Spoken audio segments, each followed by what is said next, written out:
बिस्मिल्लाहिर्रहमानिर्रहीम और अस्सलामुअलैकुम।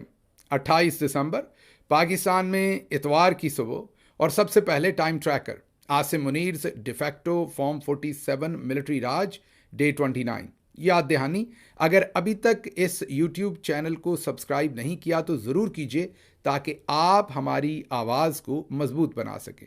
अब चलते हैं आज की अहम खबरों की तरफ। खबरों की तादाद आज भी कुछ ज़्यादा है, इसलिए पेस थोड़ा तेज़ रहेगा और शुरू करते हैं हुकूमत के ऐलान से कि वो $1 अरब लेने जा रहे हैं यूएई से और उनको बदले में देने जा रहे हैं फौजी फाउंडेशन के शेयर्स। इसहाक डार साहब ने ये मज़े खेज़ किस्म का ऐलान किया। क्यों किया वो आपको बताते हैं, या हम इसे मज़े खेज़ क्यों कह रहे हैं वो आपको बताते हैं। लेकिन ऐलान उन्होंने ये किया है कि $1 अरब के बदले फौजी फाउंडेशन के शेयर्स जो हैं वो बेचे जाएंगे। मुत्तहिदा अरब अमारात को $1 अरब डिपॉजिट के बदले शेयर देंगे फौजी ग्रुप की मुख्तलिफ कंपनीज़ के अंदर। उम्मीद है कि ये ट्रांजैक्शन जो है वो 31 मार्च तक कंप्लीट हो जाएगी। और सोशल मीडिया पर बहुत सारे लोगों ने एक सवाल उठाया और बजा तौर पर उठाया कि फ़ौजी फाउंडेशन जो है वो हुकूमती इदारा नहीं है। हाँ ठीक है, वो रिटायर्ड फ़ौजी अफसरान और अहलकारों के लिए है और उनकी फ़लाह बहबूद के लिए है, लेकिन वो बाकायदा तौर पर हुकूमती इदारा नहीं है। वो एक ऑटोनमस बॉडी है, एक इंडिपेंडेंट इंस्टीट्यूशन है। तो उसकी किस तरीके से उसके जो शेयर्स हैं उनको हुकूमत कैसे बेच सकती है और हुकूमत उसका ऐलान कैसे कर सकती है? बिल्कुल ऐसे ही है जैसे एक प्राइवेट बिजनेस है, उसके जो शेयर्स हैं वो प्राइवेट बिजनेस बेच सकता है, उसका बोर्ड है जो उसके ऊपर बैठा हुआ वो बेच सकता है। हुकूमत उसका ऐलान कैसे कर सकती है? ये किसी ने सवाल किया कि फ़ौजी फाउंडेशन जो है वो हुकूमत की मलकियत नहीं है, तो हुकूमत ये ऐलान कैसे कर सकती है? मेरी तो हंसी निकल गई, क्योंकि बात दुरुस्त है लेकिन बात फिर भी गलत है। ये बात दुरुस्त है कि फ़ौजी फाउंडेशन हुकूमत की मलकियत नहीं है, लेकिन ये बात भी तो अपनी जगह दुरुस्त है कि हुकूमत जो है वो फ़ौजी फाउंडेशन की मलकियत है। तो फ़ौजी फाउंडेशन तो सभी कुछ का मालिक है, तो इसलिए इधर से कान पकड़ना है या उधर से पकड़ना है। लेकिन इसमें मज़े की बात यह है कि जो हमारे अरबी दोस्त हैं उनको भी अब पता है कि मुनाफा बख्श इदारे कौन से हैं। मतलब उन्हें भी पता है कि अब पाकिस्तान को पैसे कहाँ पर देने हैं और बदले में क्या लेना है। अब वो हुकूमत पाकिस्तान के जो नॉर्मल प्रोजेक्ट्स हैं उनमें या नॉर्मल कर्जा देने वाली बात पर वो राज़ी नहीं हो रहे। वो भी कह रहे हैं कि जो आपकी सबसे मुनाफा बख्श कंपनीज़ हैं उनके शेयर्स हमें दें। मतलब अब तो पूरी दुनिया में हमारा डंका बोल रहा है कि सबको पता है कि असल यहाँ मुनाफे में कौन है। तो जो इदारे चल रहे हैं जिनको मुनाफा हो रहा है, अब यहाँ दो तीन चीज़ें ही मुनाफे में हैं। एक तो शरीफ ख़ानदान की अगर कोई फैक्ट्रियाँ होंगी या एलीट की जो फैक्ट्रियाँ हैं, वो अशराफिया जो हमारे मिलिट्री जनरल्स के साथ मिलके बार बार मुल्क को लूटती है, या तो उनकी जो फैक्ट्रीज़ हैं, उनके जो बिजनेसेस हैं, उनकी जो हाउसिंग सोसाइटीज़ हैं वो सारी प्रॉफिट के अंदर हैं, उनके बैंक्स जो हैं वो प्रॉफिट के अंदर हैं, और या फिर फौजी फाउंडेशन के जो काम हैं वो प्रॉफिट के अंदर हैं। जो बाकी सरकारी इदारे हैं वो तो कौड़ियों के भाव बेचे जा रहे हैं। अभी हाल ही में आपने पीआईए देखा, उसको कोई ख़रीद नहीं रहा था पहले, और फिर इन्होंने एक फ्रॉडुलेंट किस्म की डील जनरेट की, 135 अरब दिखाए और असल में वसूल किए सिर्फ 10 अरब रुपए पाकिस्तानी। शायद एक जहाज़ जो होगा वो भी इससे कहीं ज़्यादा महंगा होगा, जिस कीमत में कुछ तकरीबन 38 के करीब जहाज़ जो हैं वो दिए गए हैं, और उनमें से कुछ 20-25 जहाज़ तो शायद वर्किंग कंडीशन में भी हैं। तो जो सरकारी इदारे हैं उनका हाल तो आपके सामने है। तो अब बाहर के लोगों को भी पता चल गया है कि उन्होंने इन्वेस्ट जो है वो कहाँ करना है। तो जितने में पीआईए ये नहीं बेच सके पूरी की पूरी, उससे कई गुना ज़्यादा अब वो फौजी फाउंडेशन के अंदर इन्वेस्ट करने जा रहे हैं। इससे आपको अंदाज़ा हो जाएगा कि फ़ौजी फाउंडेशन के भी अभी थोड़े से शेयर्स बेचेंगे, तो आपको अंदाज़ा हो जाएगा कि शायद ये $6 बिलियन की कंपनी है, या शायद इससे भी ज़्यादा बड़ी ये एक कंपनी है। शायद ही पाकिस्तान के अंदर कोई इतना बड़ा बिज़नेस ग्रुप है, मेरा ख्याल कोई और नहीं है जितना बड़ा जो फ़ौजी फाउंडेशन के जो असासाजात हैं। तो जो हमारे अरबी दोस्त हैं उन्होंने बिल्कुल दुरुस्त जगह के ऊपर इन्वेस्ट करने का फ़ैसला किया है। अगली खबर, अब हमें एक तरफ तो ऊंची उड़ान बताया जाता है, दूसरी तरफ जो सऊदी अपना यूएई के सदर हैं उन्होंने पाकिस्तान कहते हैं आना ही आना था शिकार पर। फिर और उनका ये प्लान कई महीने पहले का बना हुआ था। फिर चीफ साहब के घर पर एक फ़ंक्शन वो इन्हीं डेट्स के अंदर रख लिया गया, फिर उन्हें मदऊ किया गया। वो आए, 2 ढाई से 2.25 3 घंटे रहे और फिर वो वहाँ से चल दिए। जैसे हमने पहले आपको बताया कि आरफा नूर साहबा ने कहा कि वो आए, उन्होंने देखा और देखने के बाद वो चल दिए, तो इसी तरीके से वो वहाँ से चल दिए। लेकिन अब मोहम्मद ज़ुबैर बता रहे हैं कि पाकिस्तानियों की, जी फॉर्मर गवर्नर सिंध, वो कह रहे हैं कि पाकिस्तानियों को आजकल दुबई का वीज़ा नहीं मिलता। उन्होंने कहा है कि हुकूमत कह रही है कि इज़्ज़त बढ़ गई है, मैं साबिक गवर्नर हूँ, मुझे भी आराम से वीज़ा नहीं मिल सकता, 4 साल पहले हर किसी को वीज़ा मिल जाता था। अब इसमें अमूमी तौर पर हम कई दफ़ा यूएई को या दूसरे मुल्कों को क्रिटिसाइज़ कर देते हैं वीज़ा ना देने पे, अपनी करतूतें नहीं देखते। जो कुछ हमारी हुकूमतें कर रही हैं और जितनी गुर्बत, अफलास और रूल ऑफ लॉ की तबाही इन्होंने कर दी है, और जिस तरीके से फिर लोग यहाँ से भाग रहे हैं, दूसरे मुल्क भी क्या करें, उन्होंने भी तो पॉपुलेशन और जो इमिग्रेशन के ट्रेंड्स हैं उनका सारे ट्रेंड्स को देखते हुए ही ऐसे फैसले करने होते हैं। लेकिन ये बात मोहम्मद ज़ुबैर साहब की दुरुस्त है कि पिछले गालिबन 1 साल से अब यूएई के जो वीज़े हैं, जो इवन विज़िट वीज़े हैं, वो आम पाकिस्तानियों को मिलने मुश्किल हुए हैं। और उसमें ज़ाहिर है वजूहात वो तमाम जो हमारी मुहतरम गवर्नमेंट है इस वक्त की, जो रजीम है फील्ड मार्शल साहब के नीचे, उनके कारनामे हैं। अगली एक्सक्लूसिव खबर आपको देते हैं। हमारे ज़राए ये क्लेम कर रहे हैं कि या तो आज या अगले 1-2 दिन के अंदर, मोस्ट प्रोबेबली आज, मरियम नवाज़ जो हैं वो यूएई का 2 से 3 रोज़ा दौरा करने जा रही हैं।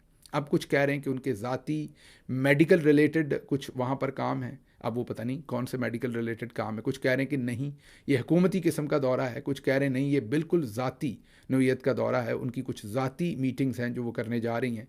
लेकिन हमारे ज़राए ये कह रहे हैं कि वो डिपार्ट कर रही हैं लाहौर से, आज किसी वक्त भी उनका टेक ऑफ होगा। अब होता है कि नहीं, ये होगा तो आपके सामने रख देंगे। ज़राए कम अज़ कम ये क्लेम कर रहे हैं, तो शाम तक पता चल जाएगा या कल तक कि वो यूएई तशरीफ़ लेकर गई हैं कि नहीं। जो भी होगा फिर वो आपके सामने रखेंगे। अगली खबर अब आपके सामने रख दें, और वो खबर ये है कि आदिल राजा, जी हाँ आदिल राजा, आप सबको पता है कि वो बरतानिया में होते हैं, और हाल ही में उनके घर पर भी हमला हुआ है।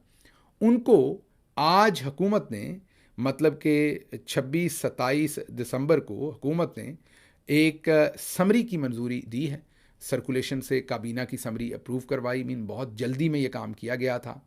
आदिल राजा को अब बाकायदा दहशतगर्द डिक्लेयर कर दिया गया है। आप दुरुस्त सुन रहे हैं, बाकायदा दहशतगर्द जो है वो डिक्लेयर कर दिया गया है। 4th शेड्यूल उसे कहते हैं, या 4th स्केड्यूल, उसमें उन्हें डाल दिया गया है आदिल राजा को। और उसका मतलब ये होता है कि आप प्रॉपर तरीके से ब्रांड कर दिए गए हैं, या हुकूमत पाकिस्तान ने आपको दहशतगर्द डिक्लेयर कर दिया है। अब उनके बैंक अकाउंट्स, जितनी भी कोई प्रॉपर्टी, जितना जो भी उनके एज अ सिटीज़न राइट्स हैं, वो सब मुअत्तल हो जाते हैं। कोई आपका राइट नहीं रह जाता, और आपकी तमाम चीज़ें जो हैं वो कन्फिस्केट जो हैं वो हो जाती हैं। तो ये खबर आ रही है।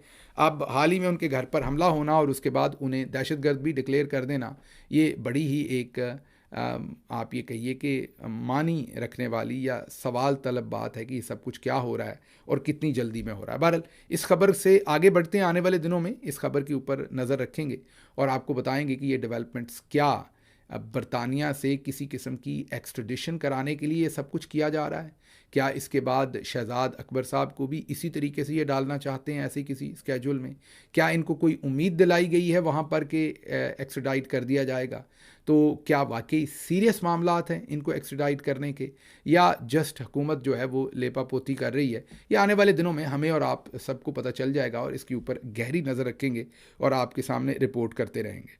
अब चलें अगली खबर की तरफ। माजिद निज़ामी साहब ने एक ट्वीट किया।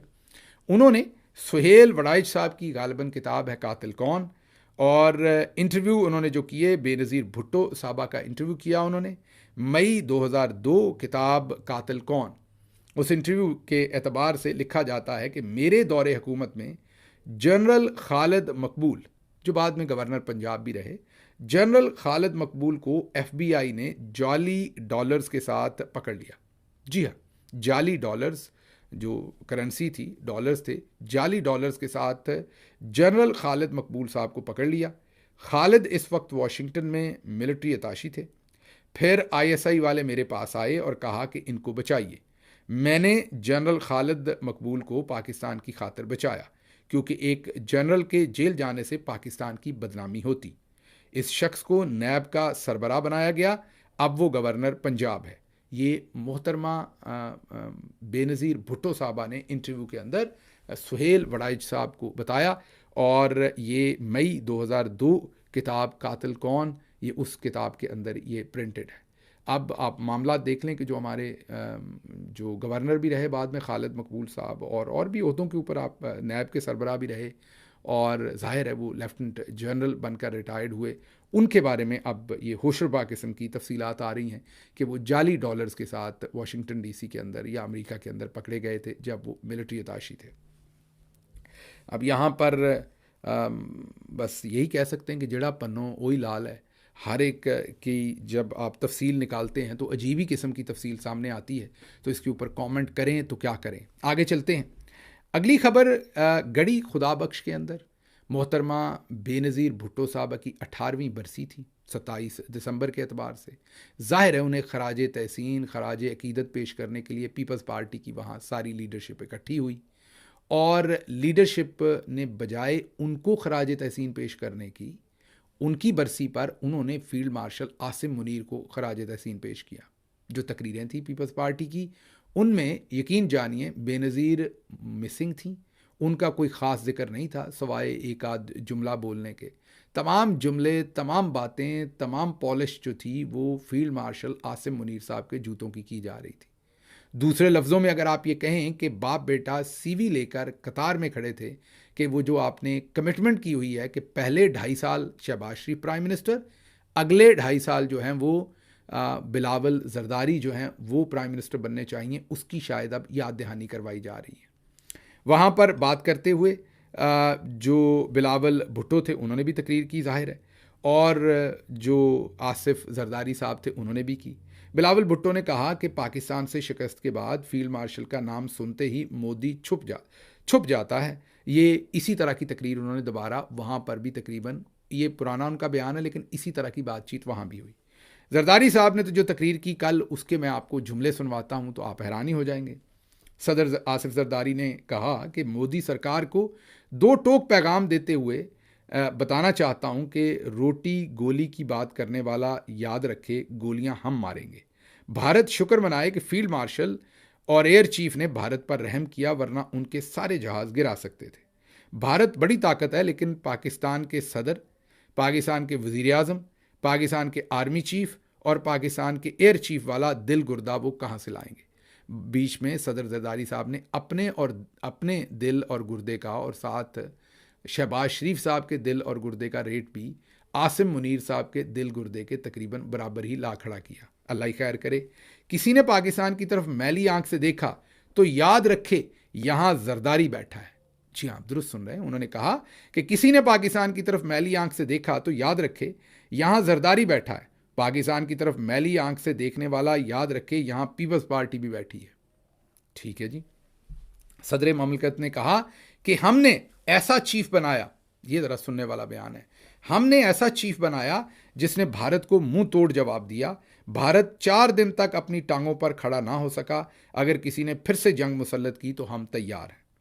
फिर आसिफ जरदारी साहब ने आगे कहा कि मेरे मिलिट्री सेक्रेटरी ब्रिगेडियर साहब ने कहा कि सर जंग शुरू हो गई है, बंकर में चले जाएं।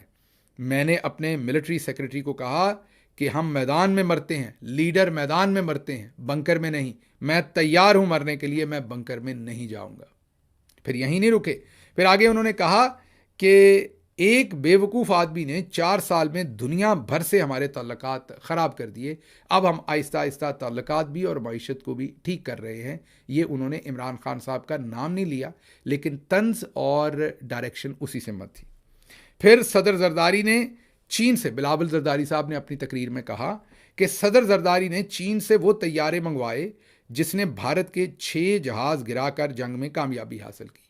अब सदर जरदारी तो कभी प्राइम मिनिस्टर नहीं रहे, तो मेरी ये समझ से बाहर है कि सदर जरदारी कैसे तैयारे मंगवाएंगे। उनका तो एज अ प्रेसिडेंट पोर्टफोलियो ही ऐसा नहीं है। और J-10C जो जहाज़ हैं वो तो पूरे का पूरा आइडिया, J-10C तो तब बने ही नहीं थे जब सदर जरदारी जो हैं, मतलब उनकी तो कोई ऐसी प्रोडक्शन किसी और मुल्क को दी नहीं गई थी तब तक जब सदर जरदारी सदर थे। वो तो आए ही पाकिस्तान में जब आरिफ अलवी साहब सदर थे और इमरान खान साहब जो हैं वो मुल्क के प्राइम मिनिस्टर थे, तो वो तो बने ही उस वक्त थे।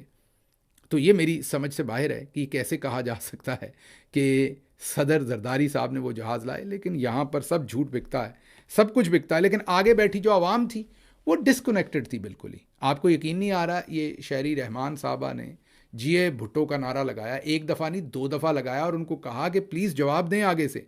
अवाम का रिएक्शन क्या था आगे से, देख लीजिए।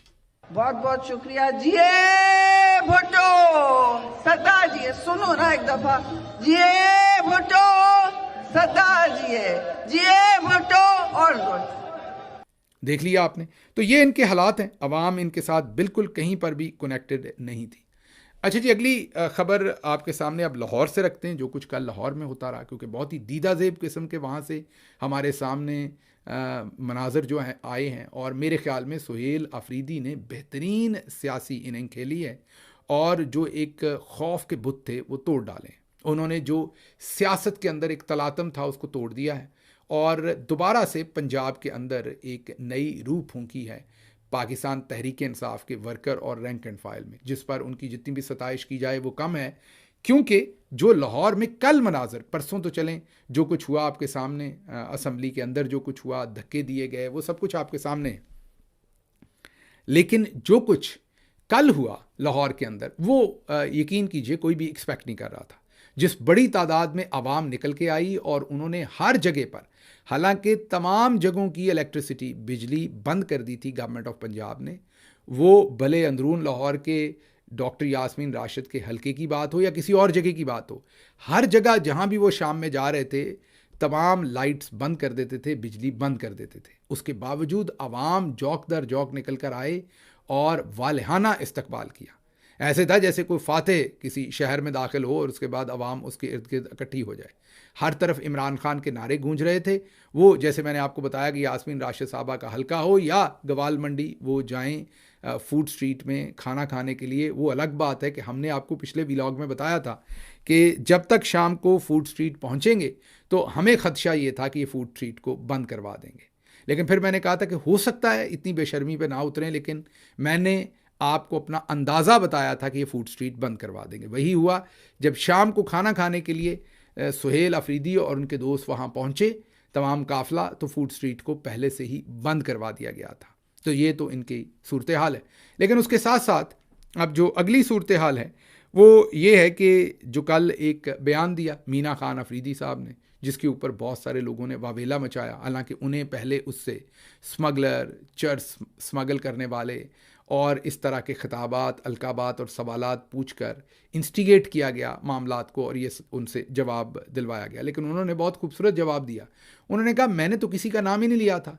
जब मैंने कहा कि जो दो चीज़ें उन्होंने कहीं कि अगर मैंने ये सवाल पूछ लिए तो फिर क्या होगा, उन्होंने कहा मैंने तो किसी शख्सियत का नाम नहीं लिया, आप तो डायरेक्टली हमसे सवाल पूछ रहे थे।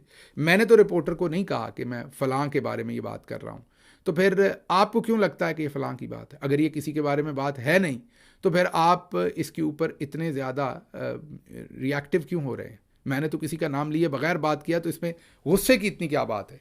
बहरहाल अंदरून लाहौर में उन्होंने तमाम, ये तो हम बता चुके हैं कि तमाम जितने भी असीर हैं उनके घरों में वो गए। Lahore high court bar association में वकला से खिताब किया। अदलिया की आज़ादी, कानून की बालादस्ती, स्ट्रीट मूवमेंट में वकला के किरदार पर गुफ्तगू की।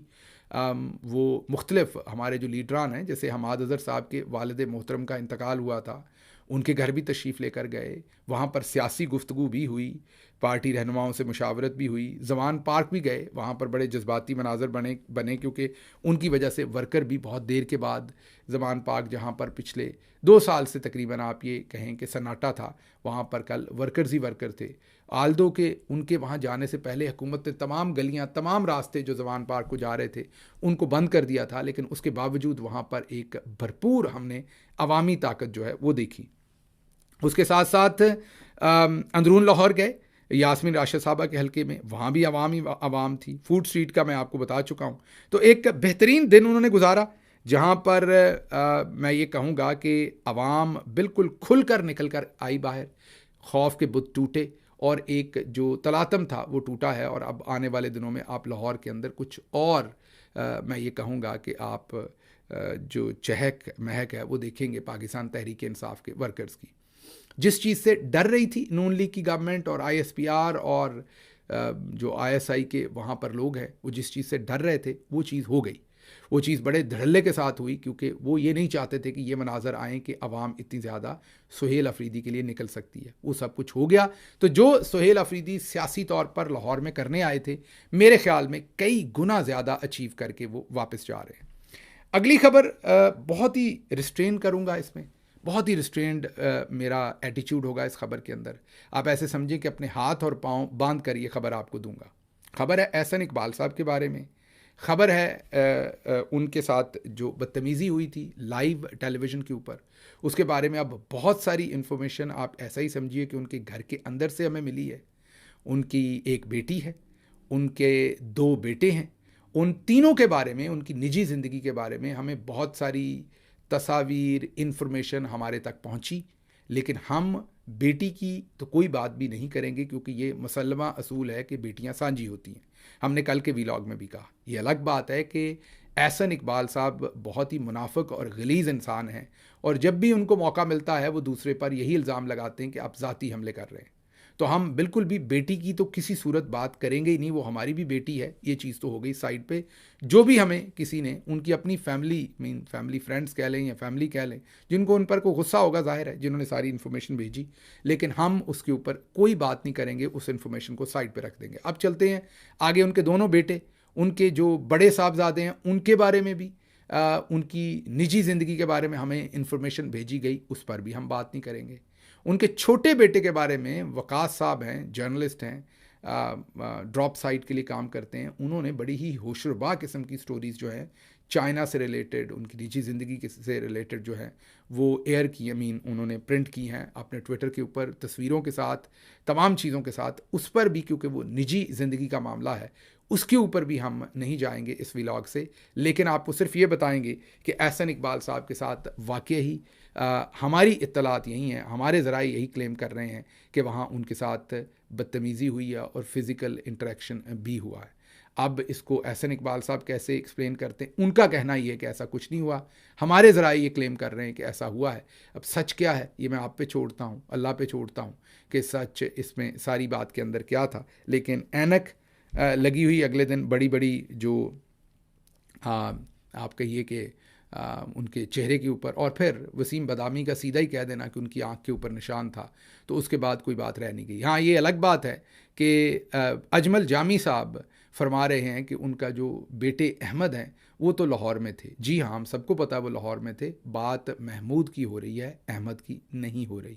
एनीवेज, आगे चलते हैं। सुहेल वड़ाइच साहब के कपड़े और टोपी तब्दील कर दी गई है। सुहेल वड़ाइच साहब ने इससे पहले एक किताब लिखी थी, ये कंपनी नहीं चल सकती, कुछ इस तरह करके, और उनकी किताब जो थी उसका टाइटल और उसके ऊपर जो भी कोई कार्टून था, तस्वीर थी, इमेज था, उसको चेंज करवा दिया गया था। इस बार फिर उन्होंने किताब लिखी है और उसके ऊपर उन्होंने मौजूदा जो सियासी हालात हैं उसके ऊपर उन्होंने मोहरे बनाकर, और एक सबसे बड़े मोहरे पर फ़ौजी टोपी लगाई थी। बस फिर फ़ौजी टोपी वालों ने वही टोपी लाकर रख दी सुहेल वड़ाइच साहब की, आप ये कहिए कि गर्दन पर, और उन्होंने कहा कि उतारो ये टोपी। तो वो टोपी क्योंकि बड़ी भारी थी जो लाकर उन्होंने सुहेल वड़ाइच साहब की गर्दन पर रखी, तो सुहेल वड़ाइच साहब को अपनी किताब के जो आप ये कहिए कि उसका टाइटल पेज है, जो उसका सरे वर्क है, उस पर से वो हटानी पड़ी टोपी। तो आपको पहले वाला भी और बाद वाला भी जो उनकी किताब का अब मंज़र है वो दिखा देते हैं। पहले में टोपी थी और अब टोपी गायब है। उम्मीद करता हूँ, आजकल ठंड है बहुत ज़्यादा, सुहेल वड़ाइच साहब की किताब से ही उन्होंने ये फ़ौजी टोपी उतारी होगी, कहीं सुहेल वड़ाइच साहब की ही टोपी ना उतार के ले गए हों, क्योंकि ठंड है। ठंड में बंदा अगर टोपी भी पास ना हो तो क्या करेगा। तो ये मेरे इल्म में नहीं है कि आप सुहेल वड़ाइच साहब आइंदा जो भी सहाफ़त करेंगे, वैसे तो पहले भी वो टोपी पहन के सहाफ़त नहीं करते, उनकी सहाफ़त टोपी के बगैर ही है। मतलब मैंने टेलीविज़न पर उन्हें टोपी पहने कम ही देखा है। लेकिन ये मुझे नहीं पता कि अब क्या, क्योंकि आपको पता है कि सर्दियों में 2-3 ही बंदा काम करता है, या तो चलगोज़े वगैरह खाता है, ड्राई फ्रूट खाता है, टोपी पहनता है, दस्ताने पहनता है, उबले हुए अंडे खाता है। अब मुझे नहीं पता कि सुहेल बड़ाइच साहब टोपी और अंडे और चलगोज़े और ड्राई फ्रूट इन सब के साथ सियासत करेंगे, अपनी सहाफ़त करेंगे, वैसे तो सियासत भी करते हैं वो, या इसके बगैर करेंगे। क्योंकि मुझे शक ये है कि जो भी टोपी वाला आया और उनकी गर्दन पर टोपी रख के उनकी किताब से टोपी उतरवाई, और मुझे लगता है कि वो साथ साथ इनकी टोपी भी ले गया है, बाकी अल्लाह को पता है। और अगर इनकी टोपी गायब हो गई तो बस ठंड ही लगेगी, और मैं क्या कह सकता हूँ। तो फिर आप टोपी उधार ले लीजिएगा दाएं बाएं से, यही हो सकता है। और या फिर आप चादर से भी अपने सर को कवर कर सकते हैं अगर आपके पास टोपी ना हो। और भी दूसरे तरीके, आर्टिफिशियल तरीके भी हैं उसके, आर्टिफिशियल कह दिया मीन दूसरे देसी टोटके भी हैं। अगर टोपी नहीं है तो आप सर से कवर कर लें, कोई और चीज़ पहन लें, किसी और भाई से, किसी दोस्त से आप टोपी मांग सकते हैं, लेकिन उनकी किताब के ऊपर से टोपी जो है वो गायब हो गई है। अच्छा जी, तलत हुसैन साहब, जिन्हें आप किसी ज़माने में बड़े मायानाज दानश्वर समझते थे, उनका ज़रा ट्वीट देखिए और मेरे साथ मिल के इज्तमाई सहाफ़ती लानत उन पर भेजिए, क्योंकि सहाफ़त का लेवल ज़रा चेक कीजिएगा। वो कहते हैं कि सुहेल अफरीदी का ख्याल है कि पंजाब में PTI क़यादत के खला को पुर करके वो नई नस्ल के कम उम्र इमरान खान बन सकते हैं, और फिर कौमी क़यादत की दौड़ में शामिल होकर अगले चंद सालों में वज़ीर आज़म की कुर्सी के करीब खड़े होने का इम्कान भी बन सकता है। ये सब हंगामा सियासी कारोबार में इन्वेस्टमेंट है। इस्टेब्लिशमेंट को ऐसे ख्याली पुलाव पर क्या एतराज़ हो सकता है? जनाब, अगर आपकी ख्वाहिश ये थी कि आपने बड़े होकर सबसे बड़ा टाउट बनना है और आप कामयाब हो गए हैं, तो अगर सुहेल अफरीदी की ख्वाहिश हुई कि उन्होंने बड़े होकर वज़ीर आज़म बनना है, तो हो सकता है एक दिन अल्लाह मियाँ उनकी इस ख्वाहिश को भी पूरा कर देगा। तो इसमें कौन सी ऐसी बात है? क्या जब सुहेल अफरीदी एक आम वर्कर ने कभी सोचा था कि वो चीफ़ मिनिस्टर खैबर पख्तूनख्वा बनेंगे? अगर अल्लाह ने उनको इमरान खान के तवस्सत ये बना दिया, तो हो सकता है किसी दिन इमरान खान के तवस्सत उन्हें वज़ीर आज़म भी बना दें, हू नोस। लेकिन तलत हुसैन साहब जो हैं, उन्होंने अपना तज्ज़िया जो है यहाँ पर ज़रूर शामिल किया है। अच्छा जी, अगली खबर आपको क्विकली दे दें कि पाकिस्तान तहरीक इंसाफ के बरतानिया से चलाए जाने वाले एक्स अकाउंट पर से पाकिस्तान की अस्करी क़यादत के ख़िलाफ़ इश्तिआल अंगेज़ तकरीर वाली वीडियो PTI की जानब से हटा दी गई है। ये आज मीडिया के अंदर खबर चलाई गई। इश्तिआल अंगेज़ कौन सी वीडियो थी? जिसमें एक खातून फील्ड मार्शल के बारे में बद्दुआ दे रही थी कि पहले वाले जहाज़ में उड़ गए थे, ये किसी गाड़ी में उड़ जाएंगे। वो बद्दुआ कह लें, जो भी वो कर रही थी वो आप सब ने सुना था। और उसके बाद तहरीक इंसाफ की तरफ से भी यही एक जो ऑफिशियल हमारी पार्टी का मौक़िफ़ भी आया, और शेख वकास अकरम साहब ने कहा कि पाकिस्तान तहरीक इंसाफ एक सियासी जमात है जो किसी किस्म के तशद्दुद या धमकियों पर यकीन नहीं रखती। बड़ी मुल्की जमात होने की हैसियत से हमने मुल्क में तारीख के बड़े मुजाहरे किए, लेकिन कभी किसी ओहदेदार या रुकन असम्बली ने धमकी अमेज़ बयान नहीं दिया। UK में होने वाले एहतजाज में शरीक पाकिस्तानी खातून पार्टी के ओहदे पर नहीं। पाकिस्तान तहरीक इंसाफ का इस खातून से या इसके बयान से और तकरीर में दिए गए मौक़िफ़ से कोई ताल्लुक़ नहीं है, ये शेख वकास अकरम साहब ने फरमाया है। मैं इसका तज्ज़िया आप पर रखता हूँ, क्योंकि मेरे ख़्याल में तो ऐसी कोई धमकी नहीं थी, बद्दुआ थी। एक शख्स की सोच थी कि फ़लाने के साथ ये हुआ है, फ़लाने के साथ ये हो सकता है। लेकिन बहरहाल अब क्योंकि पार्टी इससे डिस्टेंस कर रही है, तो हम इसके ऊपर क्या कह सकते हैं?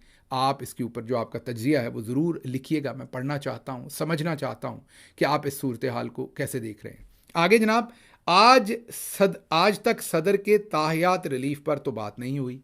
हाफिज़ ताहिर अशरफी साहब ये गिला कर रहे हैं कि सदर पाकिस्तान के रिलीफ पर तो कभी बात नहीं की, तो ये फील्ड मार्शल के रिलीफ पर इतना रौला क्यों पड़ गया? तो जनाब, वो क्या हमारे दोस्त बिशारत मुसल्ली ने करनी थी? वो भी आपने करनी थी। इतनी माशाल्लाह बड़ा जुब्बा पहनते हैं आप, और इतना आपका लंबा चौड़ा इम्पैक्ट है, तो उसमें आप ही ने ये बात करनी थी। उलमाए हक़ ने, उलमाए दीन ने बात करनी थी। या ये फिर ज़िम्मेदारी हमारे दोस्त बिशारत मुसल्ली को दे दें, वो कर लेगा? तो आपने क्यों नहीं आज तक बात की? आज उलमा कह रहे हैं कि ये इस्तिस्ना आसिम मुनीर का भी और सदर का भी दोनों गैर इस्लामी हैं, गैर शरी हैं। तो आप क्यों इसको डिफेंड करने आप पहुँचे हैं? मुझे यहाँ से इजाज़त दीजिए। अल्लाह आपका हामी नासिर हो। पाकिस्तान जिंदाबाद।